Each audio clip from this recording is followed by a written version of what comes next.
IT의 신! 아신 여러분, 오늘 날짜 2월 22일 콩진호 데이라고 하기도 하던데요. 네. 프로게임 홍진호 씨가 2등만 하고 이자하고 참 유독 관계가 많다고 해서 어쨌든 네. 오늘 러시아가 우크라이나 침공이 거의 기정사실화 된 것 같고요. 좀 이따가 유엔 안보리 소집된다고 하고, 참 이 전쟁은 일어나서는 안 되지만 주식시장의 관점으로 분석해야 되는 주식쟁이 입장에서는 과거에 이라크 전쟁도 그랬지만 결국 전쟁이 발생하기 전까지는 계속 주가 시장이 흘러내려요. 이 악재에 대해서 흘러내리다가 결국 전쟁이 발생을 하면요, 조금 빠졌다가 다시 이제 들어올리는 경우가 많았거든요. 이번에도 반드시 그렇게 되리라는 보장은 없지만 저는 그런 희망을 가지고 기대를 하고 있습니다. 오늘은 새로운 종목 듣기 싫으시잖아요, 그죠? 그래서 질문 중심으로 답변을 드리도록 하겠습니다. 강대현 님이 남겨주셨어요. 항상 감사드립니다. 아신 형님, 그런데 질문이 있는데요. 아이원스라는 회사에서 아이코닉이라는 합성 쿼츠를 개발해서 현재 고객사에서 테스트를 진행 중인 것으로 알았는데, 만약 성공적으로 퀄 테스트를 통과한다면 기존 쿼츠 부품에서는 어느 정도 대체가 가능한지 궁금합니다. 그리고 현재는 장비사를 대상으로 추진 중인데 이후에 애프터마켓에도 진입이 가능한지도 궁금합니다. 이렇게 말씀을 남겨주셨고요. 유독 이렇게 파츠 쪽 질문이 많으셨어요. 그리고 텐베거 님이 남겨주셨어요. 아시님 항상 잘 보고 많이 배우고 있습니다. 월덱스 사업을 보면 SI와 쿼츠가 있다고 해주셨는데, 쿼츠와 SI의 구분이 조금 어렵습니다. SI 또는 SIC 링, 웨이퍼, 시각할 때 잡아주는 것 같은데 쿼츠는 다른 용도로 쓰이는 건가요? 매번 반도체 공정에 궁금한 수수께끼를 시원하게 풀어주셔서 감사합니다. 이렇게 많이 남겨주셨어요. 네.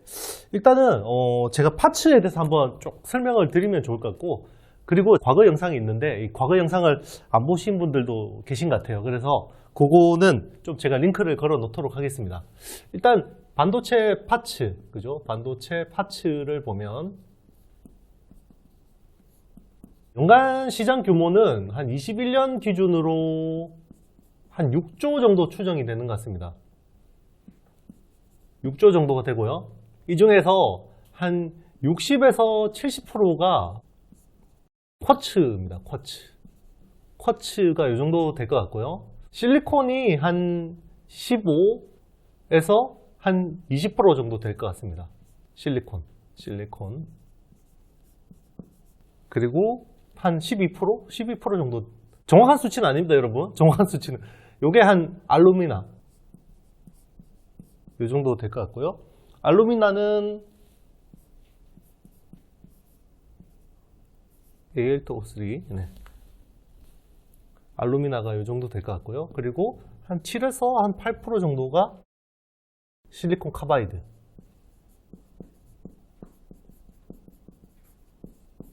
요 정도 될 것 같아요.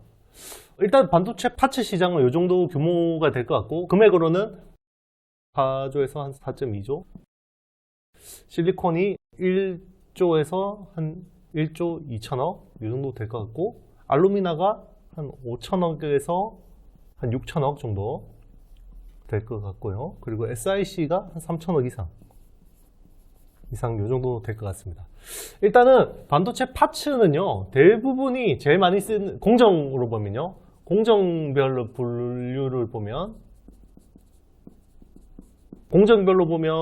식각이 제일 많이 차지할 것 같습니다. 식각, 애처 쪽이. 왜냐면 여기가 깎는 거잖아요, 그렇죠? 그래서 내화학성, 내마모성이 많기 때문에 파츠가 제일 많이 달아요. 그래서 식각 비중이 한 60% 정도 될 것 같습니다. 일단은 지금 실리콘 카바이드가 쓰이는 것도 대부분 식각 쪽이죠. 식각 쪽 파츠가 대부분 여기에도 쓰이는 거고, 일단 실리콘 카바이드라는 거는 다이아몬드 다음으로 강도가 높은 물질이죠. 다이아몬드 다음. 강도도 높고 내마모성도 높죠. 내화학성도 좋고. 그래서 지금 뭐 실리콘 카바이드 쪽이 이제 새로 막 부흥하는 고부가 시장이라고 보시면 되고요. 쿼츠는 규모가 굉장히 큰데 이거는 이제 굉장히 다양하게 쓰입니다.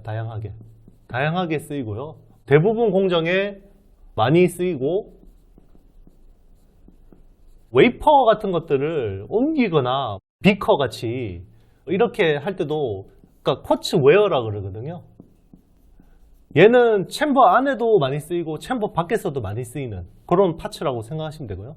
실리콘 같은 경우는 이제 아무래도 웨이퍼하고 같은 물질이다 보니까 이런 것들을 많이 쓰는데 시각 쪽에서 보면 기존에는 SI 링을 많이 쓰다가 그죠? 링을 많이 쓰다가 지금은 SIC 링 쪽으로 이제 많이 좀 바뀌고 있는 추세고요. 그럼에도 불구하고 D램 같은 경우는 미세 공정이 아무래도 좀 다르잖아요.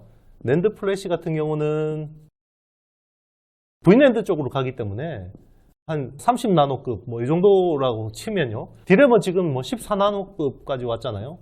그렇기 때문에 아무래도 파티클에 대한 이슈가 여기가 훨씬 더 까다롭습니다. 그렇기 때문에 만약에 SIC를 쓰면 여기서 나오는 파티클 때문에 아직까지는 D램 쪽은 SIC 쪽을 많이 쓰진 않고요. 뭐 실리콘이나 이제 쿼츠 쪽을 많이 쓰는 것 같고 낸드 플래시 쪽은 워낙 이게 고단으로 지금 막 128단, 176단 굉장히 많이 깎아야 되기 때문에 플라즈마를 굉장히 센 걸 때려야 됩니다. 그렇기 때문에 이런 강도나 내화학성, 내마모성이 좋은 실리콘 카바이드 이런 쪽을 많이 쓰는 추세인 것 같고요. 그리고 알루미나 같은 경우는 이제 밑에 있는 척이라든지 온도 조절이라든지 뭐 이런 쪽으로 좀 많이 쓴다고 생각하시면 되겠습니다. 그리고 이강무님께서 남겨주셨어요. 대표님, 시각 파츠에 비포 마켓 업체뿐인데 전자 닉스에 직납하는 월덱스가 오히려 좀 더 수혜진 않을까요? 비포마켓 업체만 수혜로 픽해주신 이유가 궁금해요. 라고 남겨주셨습니다. 오늘 뭐 파츠 특집처럼 됐는데요. 뭐 파츠 쪽을 워낙 많이 물어보시니까 제가 그때 막 그림 그려서 가이드링, 일렉트로드 이런 것들 다 한 거 있으니까 그거는 좀 참고해 보시고요. 파츠 시장에서 제가 비포 마켓이 있고 애프터 마켓이 있다라고 이야기했잖아요. 그죠? 제가 지난주에 제가 거의 멘탈이 나가지고 월덱스를 잘못 이야기했는데 저 비포 마켓 같은 경우는 하나 머티리얼즈 그리고 TCK 이런 회사들이 있고 애프터 마켓 같은 경우는 이제 월덱스가 대표적인 거고요. KNJ 이런 회사들이 있는데요. 당연히 이쪽이 마진율이 좋습니다. 비포 마켓이 당연히 마진율이 좋고요. 마진율이 높은 편이고 아무래도 고부가 시장이죠. 장비사들한테 납품하기 때문에 어플라이드 머티리얼즈나 텔이나 램리서치 이런 글로벌 업체에다가 납품하면 당연히 이제 좋아지는 거죠. 아이원스도 있죠. 아이원스도 당연히 이제 이쪽이 마진율이 좋을 수밖에 없는 건데 애프터 마켓임에도 불구하고 월덱스 같은 경우는 제가 좋게 본 이유가 얘는 고객사가 해외 고객사가 굉장히 많습니다. 해외 고객사가 이게 아무래도 장비사한테 이렇게 납품을 하다 보면 좀 바인딩 효과가 있어요. 아무래도 여기 거래하는데 또 새로 신규로 뚫고 이런 것들을 영업을 확 펼치기가 쉽지 않은 건데 하나 머티리얼즈는 기존에 텔 쪽을 많이 하다가 좀 이제 이렇게 확장을 한 케이스고 굉장히 영업을 잘한 거죠. 그렇기 때문에 주가가 많이 올라간 거고 지금 뭐 아이원스 같은 경우도 이제 고객사를 확장을 하는 게 되게 중요한 건데 월덱스는 진짜 고객사가 짱짱합니다. 삼성 하이닉스, 뭐 TSMC 굉장히 많기 때문에 거래처 다변화로 인한 비용 절감 효과나 협상력 같은 것들이 굉장히 좋아질 수밖에 없습니다. 이런 부분들 때문에 이제 제가 또 좋게 본 거고요. 그리고 회사 밸류에이션 자체가 좀 상대적으로 좀 낮게 평가됐기 때문에 제가 좋다라는 거고요. 이게 항상 주가라는 거는 절대적이라기보다는 상대적이잖아요. 그래서 제가 항상 이제 월덱스에 대해서는 좀 좋게 보는 거고 국내 파츠사 중에서 이 정도로 고객사를 잘 펼쳐놓은 경우가 없거든요. 그래서 좋게 본다 생각해 주시면 되겠습니다. Disa님이 남겨주셨어요. 좋은 강의 잘 들었습니다. 프로브카드 TSE 종목을 언급했는데 SEMCNS 종목도 해당되나요? 라고 말씀하셨어요. 네, 이 회사 같은 경우 프로브카드용 부품을 하기 때문에 TSE가 좋아지면 이 회사도 프로브카드 시장의 어떤 성장에 따라서 같이 좋아지는 거기 때문에 SEMCNS도 좋은 회사라고 생각하고 있습니다. 그리고 베어스 V10 님이 남겨주셨어요. 이번에 엑시노스가 수율이 좋지 않아서 퀄컴께 들어가는데 오사타 업체는 악재일까요? 라고 남겨주셨어요. 그쵸? 지금 갤럭시 S22. 일단은 지금 갤럭시 S22 판매량이 되게 좋은 것 같습니다. 판매 흐름이 되게 좋은 것 같고요. 최근에 이렇게 판매 분위기가 좋은 적이 저도 간만인 것 같은데, 일단은 판매 흐름이 좋은데 AP 쪽을 놓고 퀄컴 스냅드래곤 젠 8세대 이게 들어가고, 그리고 엑시노스 2200 요게 들어가는데, 여기는 이제 AMD GPU가 처음으로 들어가는 거죠.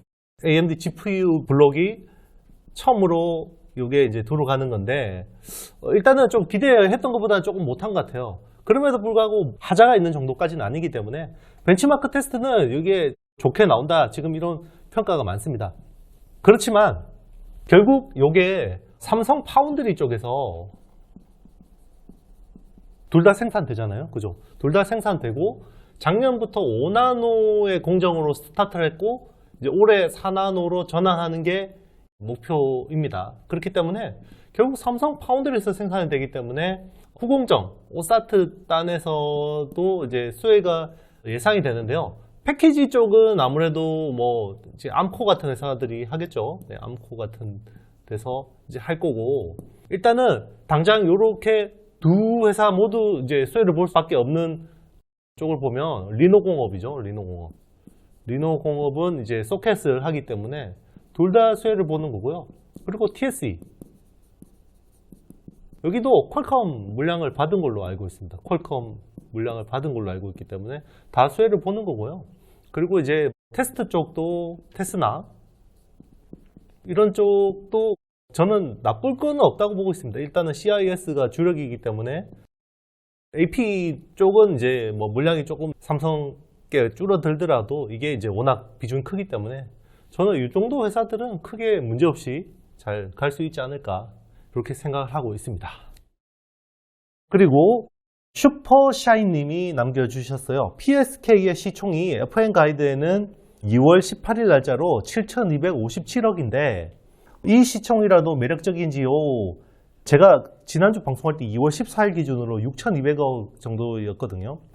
6,200억에 방송을 했는데 제가 7,257억이라도 올해 정도의 실적 수준이면 저는 충분히 괜찮다고 보고 있습니다. 일단은 1,000억 이상 가까운 이익이 나왔기 때문에 이 정도 이익 규모로는 충분히 이 정도 시총은 아직까지 싸다, 이렇게 평가하고 있고요. 그리고 올해 작년 실적도 그렇지만 결국은 주가라는 거는 미래를 선반영하는 거기 때문에 올해 일단은 1,100억, 1,200억까지 가능하거든요. 그렇기 때문에 7,000억대 시총은 아직까지 매력적인 구간이다, 이렇게 보고 있습니다. 장기적으로 좀 보시면 좋겠습니다. 자, 여러분 오늘 영상이 마음에 드셨죠? 네. 그러면 좋아요, 구독, 알림, 댓글 좀 남겨주시고요. 해 뜨기 전이 가장 어둡다 그러잖아요, 여러분.